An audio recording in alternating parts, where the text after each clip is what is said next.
often people are able to grow their businesses because they're good technicians or they get it to a certain level, they have a team, but they've never really invested and saw themselves as leaders other than in their technical knowledge.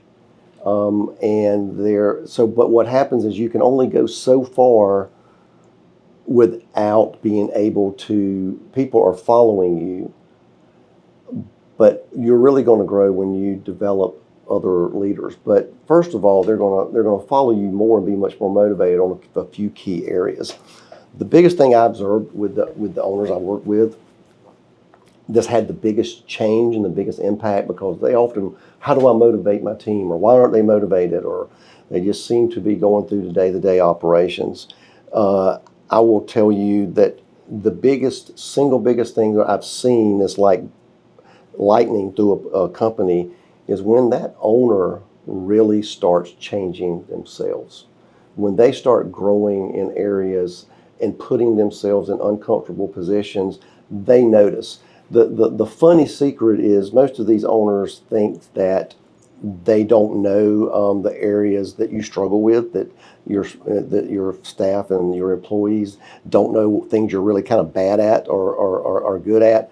They know them better than you. And quite frankly, many of them work hard to compensate for you on there. But that being said, the first step in being a really good leader is to be self-aware and to constantly work on that.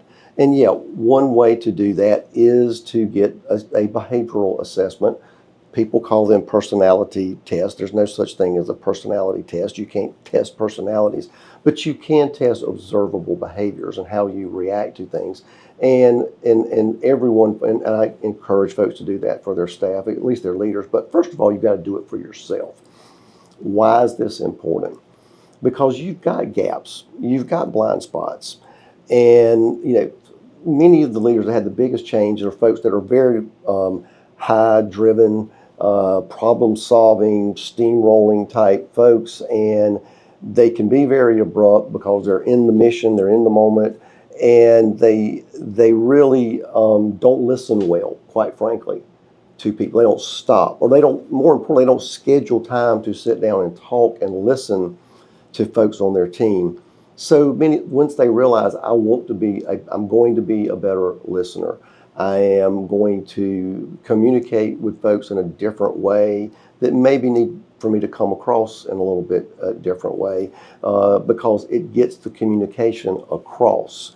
Being self-aware is not, again, comparing yourself to others and focusing on your weakness. It's about focusing on your strengths, because as an owner in a business, you've only got so much time. You're pulling a lot of directions, you're wearing a lot of hats. So you want to play to your strengths. Once you really acknowledge those and you know where your weaknesses are, you can shore them up. But you're generally not going to, that's not the best place to spend all your mental energy. You want to spend it in going, so what happens? How do you get around that?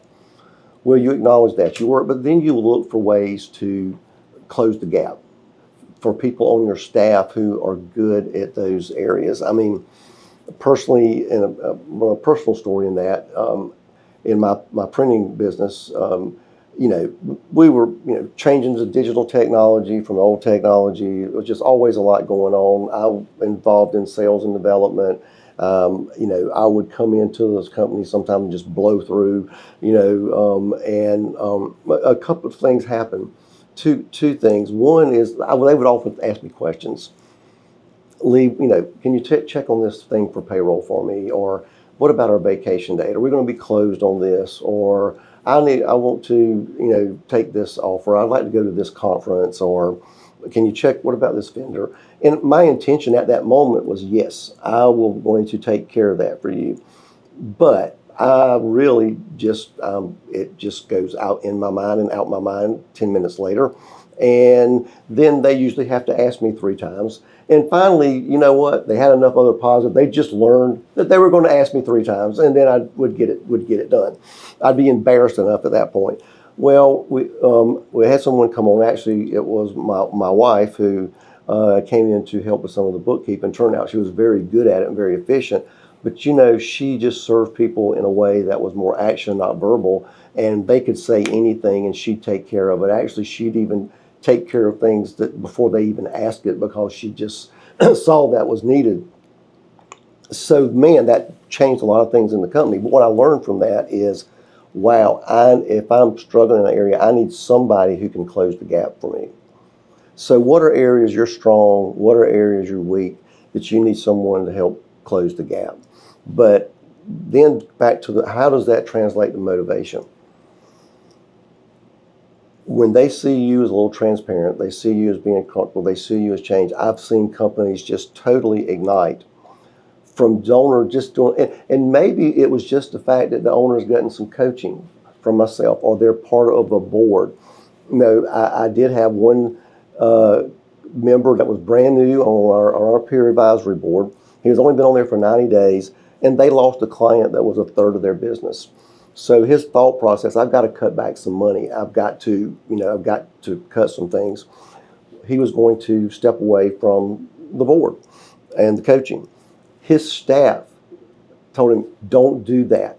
We've seen so much change in you in 90 days, not do that. So they noticed that he was making that investment, he was doing that, and they saw that. I've seen others that say, I just can't believe the change in Bob or Sally or whatever the case might be. And boy, they appreciate it. It gets you a lot of mileage in there. So self-awareness, transparency and openness about where you're trying to change, getting someone to help close the gap. Maybe you have creative ideas about marketing, but you're not implementing anything. Work with a marketing agency or someone that can help you actually get things implemented. Trust your staff, and because often the other thing about leadership is you have a vision in your head of where you're going. You have a vision of what to do, but your staff doesn't know. And this isn't about catchy phrases, but you do need to have a vision that they know of what you're trying to do. More importantly, that's not enough. They need to know where they fit into that vision. That's real leadership. And what you need them to do and to grow and to stretch in to be part of that. And then invest in the tools to help them do it. Because the advancement of your business is not necessarily going to be the advancement in the awareness of your technology or a new piece of equipment. All those things are important and it can differentiate you in the market. But the one thing that's consistent about all businesses is when you really own the fact that you're the leader, and you own the fact that your role, you're just as important, is to develop other leaders but if you can't grow yourself, how are you going to expect them to just grow? Then finally, when you've got something you can walk away from, is when those leaders start developing leaders. So it's an important fact, but it isn't about the quotes. It's, first of all, it starts with self-awareness, transparency, better communication, and letting them see you stumble a little bit in that process. I hope that helps. Look forward to seeing you in our next video. If you like what you heard and you'd like to talk more about one-to-one coaching, I'd love to talk with you and see what we could do. Please check out the link below and look forward to meeting you.